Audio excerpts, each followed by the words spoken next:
In the name of the Father, and of the Son, and of the Holy Spirit. Amen.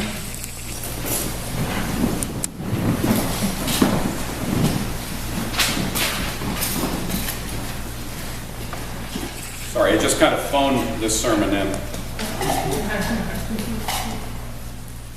Actually, my notes, I left them somewhere, I can't find them, but Chase went to my house, got on my computer and emailed it to my...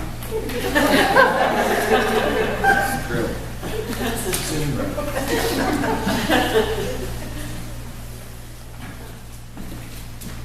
My God, why have you forsaken me? My God, why have you forsaken me? It's surprising who has wondered if God is there, or at least if he's there for them. Seminarians, priests, missionaries, martyrs, saints, popes, Mother Teresa, Jesus. You know, in the crucible, under fire, some do find their faith intensified. Many find their faith challenged. Some experience both. You know, the big question mark, the encroaching darkness, clouds that come across the landscape of our faith. You know, they come at times of trauma, come at times of transition. You know, there are special anxiety disorders which have to do with adjustment and with transitional sorts of things in our lives. And I remember a poster many years ago. It really isn't the ups and downs in life that get you, it's the jerks.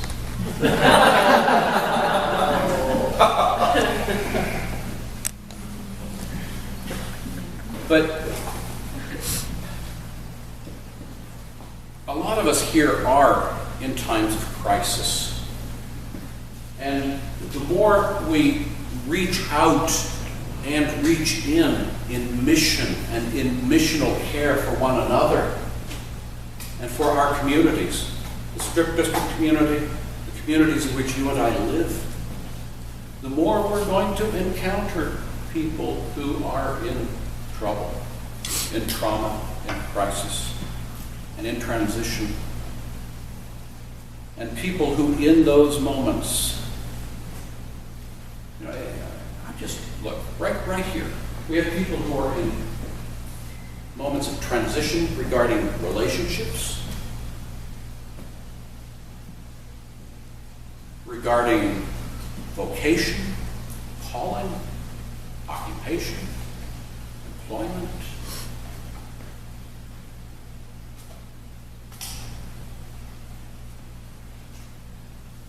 And sometimes God just does not feel that close. And if you call yourself a Christian, you kind of feel guilty about that. Maybe you don't even want to talk to anybody about it. Certainly not going to talk to your clergy about it. Oh yeah, I'm having a crisis of faith. You know, I'm not even sure God is there. I'd had a very honest seminarian tell me that once. I was glad this person did. But, you know, is God close, or does he really seem distant? I think any of us who is not comatose has got to have those moments, at least, of agnosticism. Am I right about this? Yes. I mean, some of you may be experienced enough. Maybe you've been through enough ups and downs, and God has come through for you often enough that you just know he's there, and you know, you're probably halfway into the kingdom already there. Well, halfway into paradise. But I think most people, I mean, if you think of agnosticism merely as you know, wondering if God cares about you, if he really is watching out for your life. It might not be the atheistic question of whether God even exists or not. It might simply be, well, he's just not there for me right now. Or maybe he hasn't been ever. My God, why have you forsaken me? I want you to consider 3 implications of Jesus crying. Number 1, this is the Son of God asking an agnostic question.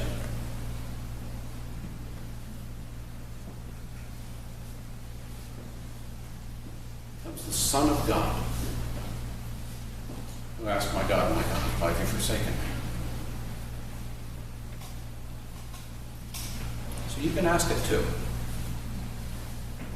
It's better than faking it. Number 2, nevertheless, Jesus addresses the question, why have you forsaken me? Are you really there? Jesus does address that question to God.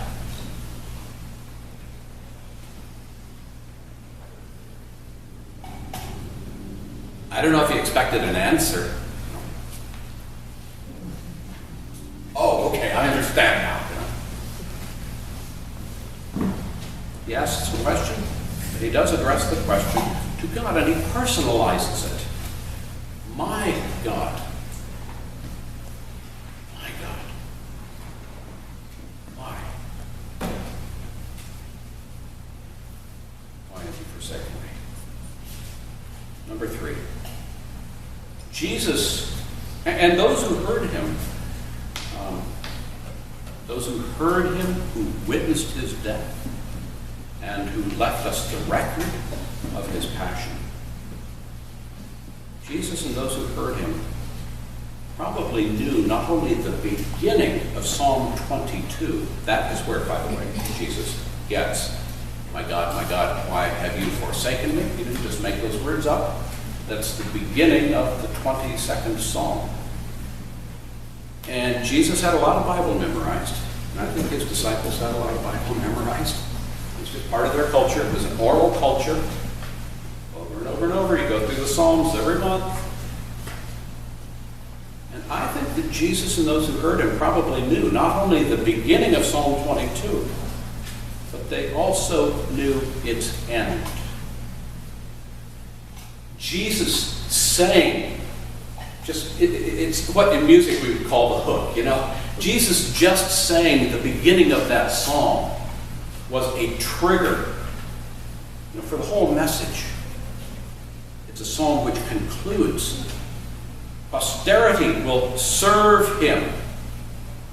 It will be told of the Lord to the coming generation. They will come and will declare his righteousness to a people who will be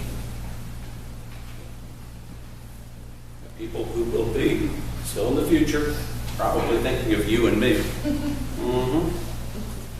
They will come and will declare his righteousness to a people who will be, that he has performed it. And by the way, a generation did come, right, which served Christ and declared his righteousness. And remarkably, they kept on doing it even after he died.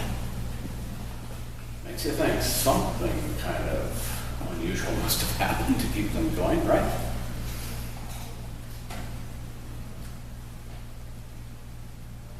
Jesus cites Psalm 22. Do you know what comes after Psalm 22? Profound thought here. After Psalm 22 comes Psalm 23. That's kind of the way the Bible works. The 22nd Psalm is followed by the 23rd Psalm. So when we go through the valley of the shadow, we can know that Jesus has been there before us, and we can follow his pattern as we've seen it in the gospel. We can ask the honest questions, be who we are and not fake it before God.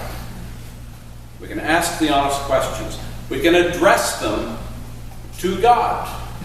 And you know what? If God somehow doesn't seem to answer, at some point, unless you don't want to hear from him, you got to figure it's his responsibility, right? God's pretty big. If he wants you to hear back from him, at some point, we got to let go of that. Wait for him to show up. Wait for him to speak up. But at least address your questions and your frustrations and your agnostic question about whether he's even there in your life right now. Address those to him. One of the things I love about Judaism, if you look at the literature of Judaism, certainly the Hebrew scriptures are full of things like this. If you look at the arguments of Job and his companions, but you find it in more recent literature as well. They're so good at arguing with God. I mean, Abraham, for crying out loud, bargained with God like he was at the market. And we as Christians, it's kind of like, well, it's God. Who am I to argue with God? Especially if you're kind of Calvinistic, It's like, well, he's sovereign, so all right. But, you address your questions. You lay yourself as you are before him. Let God be God after that. And while you wait, serve and declare. What the Psalm says, serve him, declare his righteousness. Know that Jesus was there before us when we go through the valley of the shadow. Follow his pattern. Ask the honest questions. Address them to God. While you wait, serve and declare.